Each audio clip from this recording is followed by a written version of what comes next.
Hi everyone, good morning again, welcome back to a mini blog. আজকে তো সকালবেলা উঠেই পড়াতে গেছিলাম, আর আমার স্টুডেন্ট কয়দিন আগেই ঘুরতে গেছিলো, তাই আসার সময় আমার জন্য এই ফটোটা এনেছে। বাড়ি ফিরেই প্রথমে দেখলাম কতটা কাজ হয়েছে আর কতটা এখনও বাকি আছে, সেই হিসেবে মিস্ত্রি দাদাদের সাথে কথা বলে নিলাম।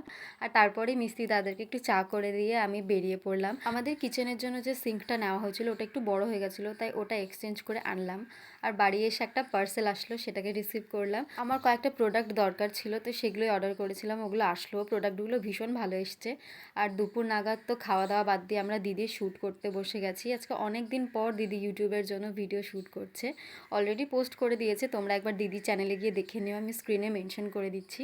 সন্ধ্যে নাগাদ তো ভীষণ জোরে বৃষ্টি শুরু হয়ে গেল, আর আজকে আমাদের একটা ইনভিটেশনও আছে, কিভাবে যাব বুঝতে পারছিলাম না।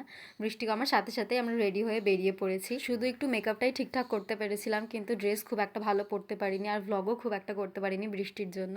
তারপর পৌঁছে আমরা খাওয়া দাওয়া করে নিলাম। আর আমি আজকে ভেবেছিলাম একটা ওয়াটা 18 ডে বানাবো, বাট আমার না খাওয়াতেই বেশি ফোকাস হয়ে যায়, ভিডিওতে আমি অত বেশি ফোকাস করতে পারি না, তাই আজকেও আমার ভিডিওটা ঠিকঠাক হয়নি। So that's it for today. ভিডিওটা ভালো লাগলে একটা লাইক, কমেন্ট অ্যান্ড অবশ্যই সাবস্ক্রাইব করে দিও। বাই।